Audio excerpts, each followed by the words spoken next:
Hi everybody, this is Jake with Fortitude and Freedom. Today I'm going to show you a hip mobilization. It's called a anterior or front of the hip opener.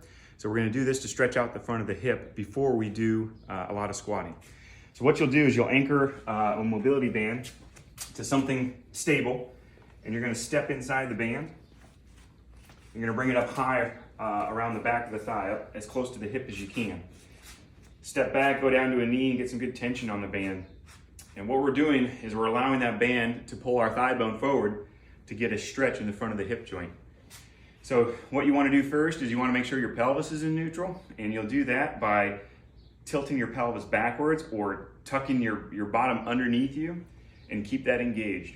The other thing you want to make sure you do is engage your abdominals to keep your spine in neutral, because what we don't want to do is lunge forward and let everything kind of collapse and give out and bend your spine backwards.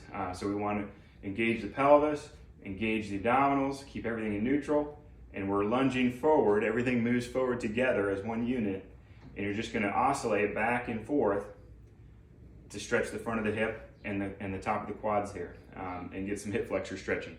If you want to, you can add a little bit of extra stretch by moving your foot out to the side to internally rotate your hip.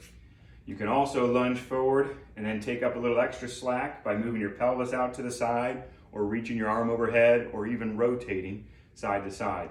But you'll do this 1 to 2 minutes on each side before a leg workout or before squatting.